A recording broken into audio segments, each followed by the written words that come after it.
Hello everyone. നമ്മൾ ഇന്ന് HTML ബാക്കി സെക്ഷൻസ് ആണ് എടുക്കാൻ പോകുന്നത്. അടുത്തത് പറയുന്നത് എങ്ങനെയാണ് നമ്മൾ ഒരു HTML ഡോക്യുമെന്റ് സേവ് ചെയ്യുക എന്നുള്ളതാണ്. അപ്പൊ നമ്മളിവിടെ അതിന് വേണ്ടി യൂസ് ചെയ്യുന്നത് നോട്ട് പാഡ് ആണ്. നമ്മൾ ആദ്യം ഈ ഒരു HTML document HTML programming code നമ്മൾ തയ്യാറാക്കണം. അതിന് വേണ്ടി നമ്മൾ നോട്ട് പാഡ് ആണ് യൂസ് ചെയ്യുന്നത്. Note pad.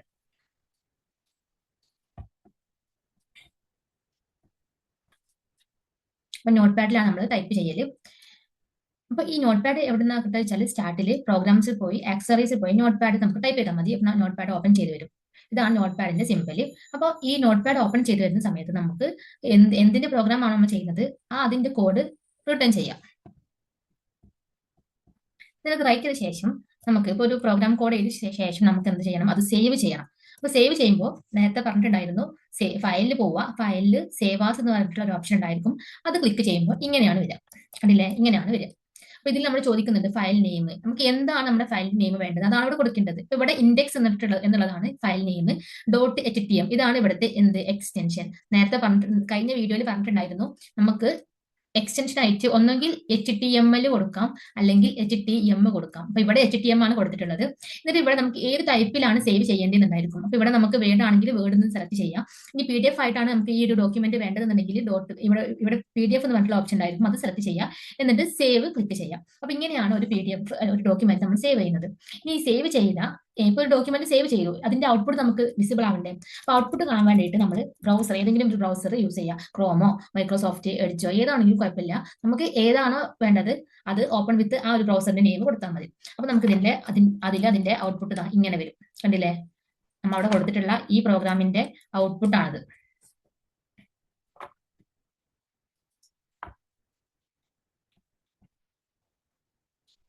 കണ്ടില്ലേ, ഈ ഒരു പ്രോഗ്രാമിന്റെ ഔട്ട്പുട്ട് ആണ്. അതായത് H1 നമ്മൾ മൈ ഫസ്റ്റ് ഹെഡിങ് കൊടുത്തിട്ടുണ്ട്, P ടാഗിനുള്ളിൽ മൈ ഫസ്റ്റ് പാരഗ്രാഫ് കൊടുത്തിട്ടുണ്ട്.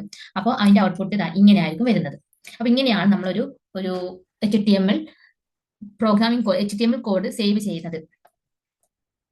അടുത്തത് നമ്മൾ നേരത്തെ കഴിഞ്ഞ വീഡിയോയിൽ പറഞ്ഞിട്ടുണ്ടായിരുന്നു empty elementsനെ കുറിച്ചും അതുപോലെ കണ്ടെയ്നർ എലമെന്റ്സ്. അപ്പൊ empty elements എന്താണ്, അതിൽ ഓപ്പണിംഗ് ടാഗ് മാത്രമേ ഉണ്ടായിരിക്കുള്ളൂ. empty elementsൽ ഓപ്പണിംഗ് ടാഗ് മാത്രമേ ഉണ്ടായിരിക്കുള്ളൂ. അപ്പൊ ഈ empty elementsന്റെ എക്സാമ്പിൾ ആണ് BR. ഈ BR എന്തിനാണ്, ബ്രേക്ക് കൊടുക്കാൻ വേണ്ടിയിട്ടാണ് യൂസ് ചെയ്യുന്നത്. അതുപോലെ HR ഹൊറിസോണ്ടൽ റൂളിനാണ്, ഹൊറിസോണ്ടൽ റൂള്.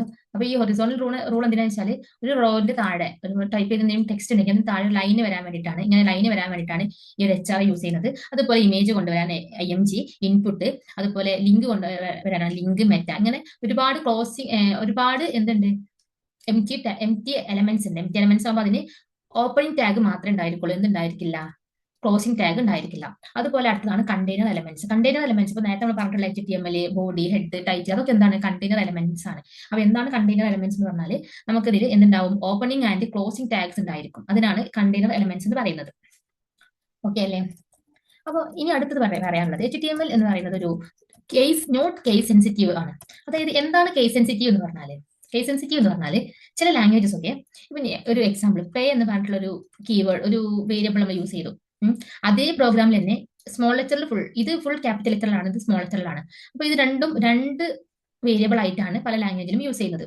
അപ്പൊ കേസ് സെൻസിറ്റീവ് ആയിട്ടുള്ള ലാംഗ്വേജിൽ ഇത് രണ്ടായിട്ടാണ് യൂസ് ചെയ്യുന്നത്. പക്ഷേ HTML എന്തല്ല, കേസ് സെൻസിറ്റീവ് അല്ല. അതായത് ഇപ്പൊ നമ്മൾ ഈ പ്ലേ എന്ന് ഇങ്ങനെ കൊടുത്താലും HTML സെയിം ആണ്. അതായത് ഒരു എക്സാമ്പിളോട് പറഞ്ഞുതരാം.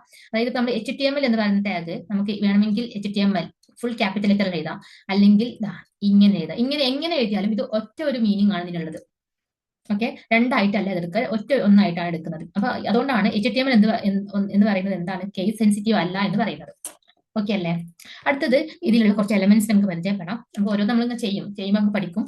അപ്പോൾ ഇതിലുള്ള ചില എക്സാമ്പിളുകൾ ചില ടാഗുകൾ നമുക്ക് നോക്കി നോക്കാം.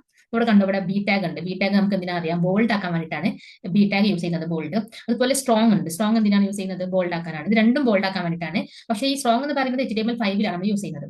അതുപോലെ ഈ IM ടാഗും EM ടാഗും നമ്മൾ യൂസ് ചെയ്യുന്നത് ഇറ്റാലിക് ആക്കാൻ വേണ്ടിയിട്ടാണ് യൂസ് ചെയ്യുന്നത്, ഇറ്റാലിക്. അതുപോലെ മാർക്ക് എന്തിനാണ് യൂസ് ചെയ്യുന്നത്, നമുക്ക് ഹൈലൈറ്റ് ചെയ്യാൻ വേണ്ടിയിട്ട്. അതായത് ചില ഇമ്പോർട്ടന്റ് ആയിട്ടുള്ള ടേംസ് ഒക്കെ ഉണ്ടായിരിക്കും, നമ്മളിപ്പം പഠിക്കുന്ന സമയത്ത് ചിലതൊക്കെ ഹൈലൈറ്റ് ചെയ്ത് വെക്കൂലേ, അതുപോലെ ഹൈലൈറ്റ് ചെയ്ത് വെക്കാൻ വേണ്ടിയിട്ടാണ് മാർക്ക് എന്ന് പറഞ്ഞിട്ടുള്ള ഈ ഒരു ടാഗ് യൂസ് ചെയ്യുന്നത്. അതുപോലെ യു ഉണ്ട്. യു എന്ന് പറഞ്ഞാൽ അണ്ടർലൈൻ യൂസ് ചെയ്യാനാണ്, അണ്ടർലൈൻ വരാൻ വേണ്ടിയിട്ടാണ്. അതുപോലെ സ്ട്രൈക്ക് ഉണ്ട്. സ്ട്രൈക്ക് എന്തിനാണ്, നമുക്ക് ഒരു ഹെലോ എന്ന് പറഞ്ഞിട്ടുള്ള ഒരു വേർഡ് ഉണ്ട്. ആ ഹെലോന്റെ സെന്ററിലൂടെ ലൈൻ വരണമെന്നുണ്ടെങ്കിലാണ് ഹെലോ എന്ന് പറഞ്ഞിട്ടുള്ള ടാഗ് യൂസ് ചെയ്യുന്നത്. അങ്ങനെ ഒരുപാട് ടാഗുകൾ ഉണ്ട്. അപ്പൊ ഇത് ഓരോന്നിനും ഓരോ യൂസ് ഉണ്ടായിരിക്കും. അപ്പം ഇപ്പം പഠിച്ചിട്ടുള്ളത് ഇതുവരെ പഠിച്ചത് എന്താണ് HTML എന്ന് പറഞ്ഞു, അതിന്റെ ബേസിക് സ്ട്രക്ചർ എന്താണെന്നൊക്കെ പറഞ്ഞു അല്ലെ. അപ്പം ഒരു എക്സാമ്പിൾ എടുക്കാന്നുണ്ടെങ്കിൽ നമ്മൾ നേരത്തെ എങ്ങനെയാണ് നമുക്ക് ഒരു HTML കോഡ് എഴുതേണ്ടത് നമുക്കറിയാം അല്ലെ. എങ്ങനെയാണ് ആദ്യം ഒരു HTML ടാഗ് ഓപ്പൺ ചെയ്യണം, അതിനുശേഷം ഹെഡ് കൊടുക്കണം, അതിനുശേഷം ഹെഡിനുള്ളിൽ വേണമെങ്കിൽ ടൈറ്റിൽ കൊടുക്കാം. ഈ ടൈറ്റിൽ ഇല്ല എന്നുണ്ടെങ്കിൽ ഹെഡ് ക്ലോസ് ചെയ്യണം. ഹെഡ് ക്ലോസ് ചെയ്തിട്ട് ബോഡിന്റെ ഉള്ളിലാണ് നമുക്ക് ഡിസ്പ്ലേ ചെയ്യേണ്ട കണ്ടന്റ് ഒക്കെ കൊടുക്കേണ്ടത്. ബോഡി ഓപ്പൺ ചെയ്തിട്ട് അവസാനം ബോഡി ക്ലോസ് ചെയ്യണം. എന്നിട്ട് അതിന് ശേഷം HTML ക്ലോസ് ചെയ്യണം. അപ്പൊ ഇങ്ങനെയാണ്, ഇതാണ് ഒരു ബേസിക് HTMLന്റെ സ്ട്രക്ചർ എന്ന് പറയുന്നത്. ഓക്കെ ഓക്കെ ഇനി ഇനി എനിക്ക് ഇതിലോട്ടൊരു ടെക്സ്റ്റ് കൊണ്ടുവരണം, ഒരു ഹെഡിങ് കൊണ്ടുവരണം എന്നുണ്ടെങ്കിൽ എന്താണ് ചെയ്യേണ്ടത് അതിനെ നോക്കാം. HTML എന്ന് പറഞ്ഞിട്ടുള്ള ഈ ഒരു ടാഗ് ഓപ്പൺ ചെയ്തു. അതിന്റെ ഉള്ളിൽ ഇപ്പോൾ സപ്പോസ് എനിക്ക് ഹെഡിങ് ഒന്നും വേണ്ട, ഹെഡൊന്നും കൊടുക്കുന്നില്ല. നമുക്ക് നേരിട്ട് ബോഡിന്റെ ഉള്ളിൽ ഞാൻ ഒരു ഹെഡിങ് കൊടുക്കാണ്. ഹെഡിങ് എന്ന് പറഞ്ഞാൽ H1 ആണ്. H1 ഹെലോ എന്ന് കൊടുത്തു. ഹെലോ എന്നുള്ളതാണ് ഹെഡിങ്. H1 ഇവിടെ ക്ലോസ് ചെയ്തു. എന്നിട്ട് ഇവിടെ ഇത് കഴിഞ്ഞാൽ എന്ത് ചെയ്യണം, ഈ ഒരു ബോഡി പാർട്ട് ഇവിടെ ക്ലോസ് ചെയ്യണം. അതിനുശേഷമാണ് എന്ത് ക്ലോസ് ചെയ്യേണ്ടത്, HTML ക്ലോസ് ചെയ്യേണ്ടത്. അപ്പൊ ഇത് എങ്ങനെയായിരിക്കും ഡിസ്പ്ലേ ചെയ്യാം,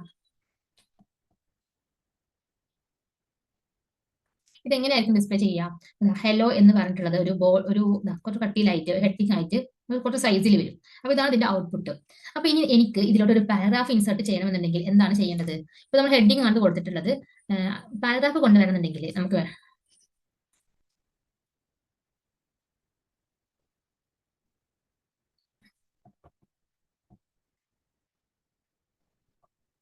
പാരഗ്രാഫ് ആണ് കൊണ്ടുവരേണ്ടതെന്നുണ്ടെങ്കിൽ നമുക്ക് ഇവിടെ പി എന്ന് പറയുന്ന ടാഗ് ആണ് നമ്മൾ യൂസ് ചെയ്യുന്നത്. പി ടാഗ് ഉണ്ടോ, ഇവിടെ പി എന്ന് പറയുന്ന ടാഗ് യൂസ് ചെയ്യാം. നമുക്ക് എന്താണ് പാരഗ്രാഫിൽ വരേണ്ടത് കൊടുക്കുക, അതിനുശേഷം പി ടാഗ് ക്ലോസ് ചെയ്യാം. അങ്ങനെ നമുക്ക് എന്തൊക്കെയാണ് ഫോർമാറ്റിംഗ്, ആ ഒരു ടെക്സ്റ്റ് എന്തൊക്കെ ചെയ്യണം അതൊക്കെ ചെയ്ത ശേഷം, എന്തൊക്കെയാണ് നമുക്ക് ഡിസ്പ്ലേ ചെയ്യേണ്ടത് അതൊക്കെ കൊടുത്ത ശേഷം എന്ത് ചെയ്യണം, ഇവിടെ ബോഡി ക്ലോസ് ചെയ്യണം, അതിനുശേഷം HTML ക്ലോസ് ചെയ്യണം. അപ്പൊ ഇതാണ് ബേസിക് എന്ന് പറയുന്നത് HTML എന്ന് പറയുന്ന ഈ ഒരു മാർക്കപ്പ് ലാംഗ്വേജിന്റെ. ഇനി എനിക്കിപ്പോ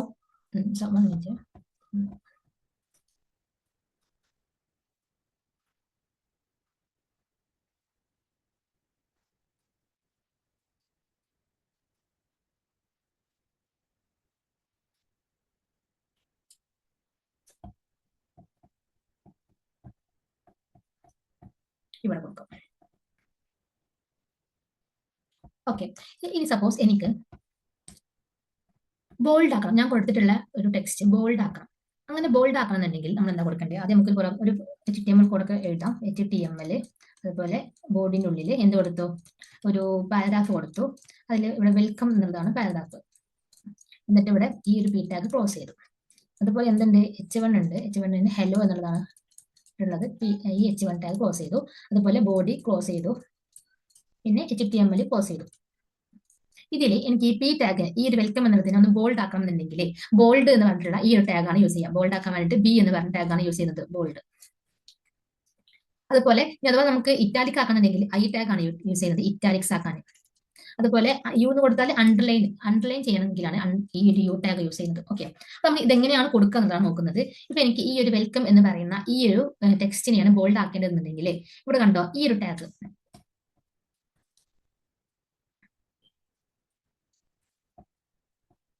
ഈ ഒരു പി ടാഗ്, ഈ പി ടാഗിൽ ഈ ഒരു ഇത് കണ്ടില്ല, ഗ്രേറ്റർ ദാൻ സൈൻ, അതിന്റെ മുന്നേ നമുക്ക് എന്ത് കൊടുക്കണം,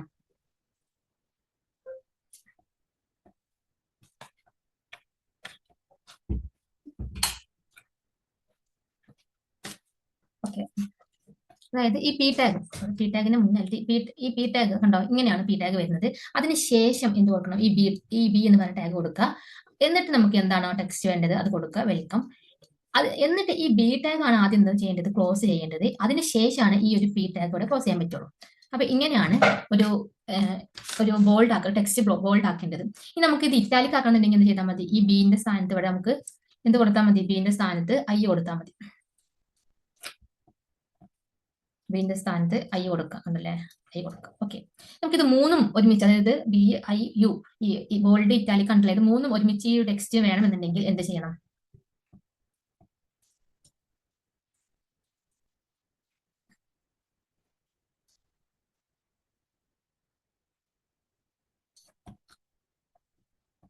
മൂന്ന് നമുക്ക് ഈ ഒരു ടെക്സ്റ്റിന് വേണമെന്നുണ്ടെങ്കിൽ പി ടാഗ് ഓപ്പൺ ചെയ്തു, നമുക്ക് ബോൾഡ് വേണം, ബോൾഡ് ബി കൊടുത്തു, ഇറ്റാലിക് വേണം, ഐ കൊടുത്തു, അതുപോലെ അണ്ടർലൈൻ കൊടുത്തു.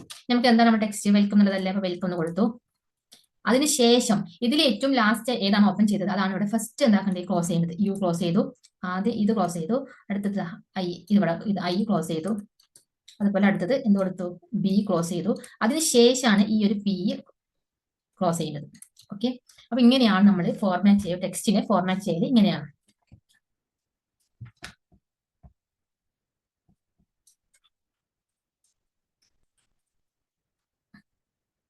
അടുത്ത സൂപ്പർസ്ക്രിപ്റ്റ് ആൻഡ് സബ്സ്ക്രിപ്റ്റ് ആണ്. നമ്മൾ വേർഡിലൊക്കെ പഠിച്ചിട്ടുണ്ട് എന്താണ് സൂപ്പർസ്ക്രിപ്റ്റ് എന്നും എന്താണ് സബ്സ്ക്രിപ്റ്റ് എന്നൊക്കെ ഉള്ളത്. അപ്പോൾ ഈ ഒരു സൂപ്പർസ്ക്രിപ്റ്റ് സബ്സ്ക്രിപ്റ്റ് എന്ന് പറഞ്ഞാൽ എന്താണ്, സപ്പോസ്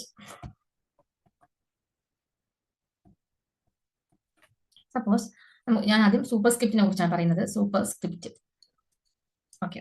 സൂപ്പർസ്ക്രിപ്റ്റ് എന്ന് പറഞ്ഞാൽ കണ്ടില്ലേ, ഇപ്പൊ ചിലതൊക്കെ നമ്മളിങ്ങനെ എച്ച് സ്ക്വയർ അല്ലെ അങ്ങനൊക്കെ ഇടും, അല്ലെങ്കിൽ എന്താ എന്തെങ്കിലും അപ്പർ ആയിട്ടോ ചെബോ ആയിട്ടോ നമുക്ക് വരേണ്ടതെന്നുണ്ടെങ്കിൽ നമ്മൾ എന്തോ യൂസ് ചെയ്യുന്നത്, ഈ ഒരു സൂപ്പർസ്ക്രിപ്റ്റ് യൂസ് ചെയ്യുന്നത്. അങ്ങനെ സൂപ്പർസ്ക്രിപ്റ്റിന് വേണ്ടി നമ്മൾ യൂസ് ചെയ്യുന്ന ടാഗാണ് SUP എന്ന് പറയുന്നത്. ഓക്കെ, അതിന്റെ ക്ലോസിംഗ് ടാഗ് ആണ് /SUP എന്ന് പറയുന്നത്. ഇപ്പൊ ഈ എച്ച് സ്ക്വയർ നമുക്ക് എന്താക്കണം, അതിന് സൂപ്പർസ്ക്രിപ്റ്റ് കൊടുക്കണം. അപ്പൊ എങ്ങനെ കൊടുക്കുക, എച്ച് നമുക്ക് ആദ്യം പൊതുവെള്ള പോലെ കൊടുക്കുക. ഈ 2 ആണ് നമുക്ക് എന്താ മേലെ വരേണ്ടത്. അപ്പൊ അതിന് വേണ്ടിയിട്ട് ഈ SUP എന്ന് പറയുന്നത് ഓപ്പൺ ചെയ്യുക. എന്താണോ മേലെ വരേണ്ടത് അതാണ് ഈ രണ്ട് ടാഗിന്റെ ഉള്ളിൽ, ഈ ഓപ്പണിംഗ് ടാഗിന്റെയും ക്ലോസിംഗ് ടാഗിന്റെയും ഉള്ളിൽ കൊടുക്കേണ്ടത്.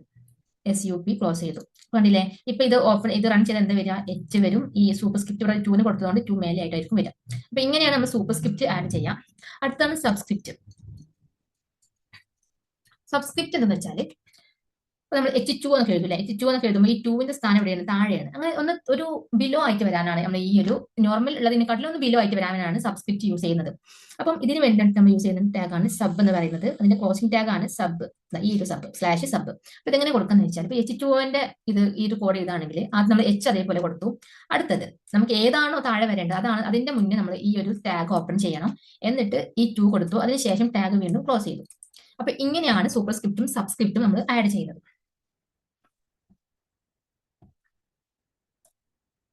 അതുപോലെ മാർക്ക്, അടുത്തതാണ് മാർക്ക് എന്ന് പറഞ്ഞിട്ടുള്ള ടാഗ് ഉണ്ട്. മാർക്ക്, ഈ മാർക്ക് എന്ന് പറയുന്നത് എന്തിനാണ്, നമുക്ക് ചില വേർഡ്സ് അല്ലെങ്കിൽ കുറെ ചില ലൈൻസ് നമുക്ക് ഇമ്പോർട്ടന്റ് ആക്കി വെക്കേണ്ടി വരും. അപ്പൊ അതിന് വേണ്ടിയിട്ട് അതിന് മുന്നേ ഏതാണോ ഇമ്പോർട്ടന്റ് ആക്കി വെക്കേണ്ടത് അതിന് മുന്നേ മാർക്ക് എന്ന് പറഞ്ഞ ടാഗ് ഓപ്പൺ ചെയ്യുക. ആ ടെക്സ്റ്റിന് ശേഷം മാർക്ക് എന്ത് ചെയ്യുക, ക്ലോസ് ചെയ്യുക.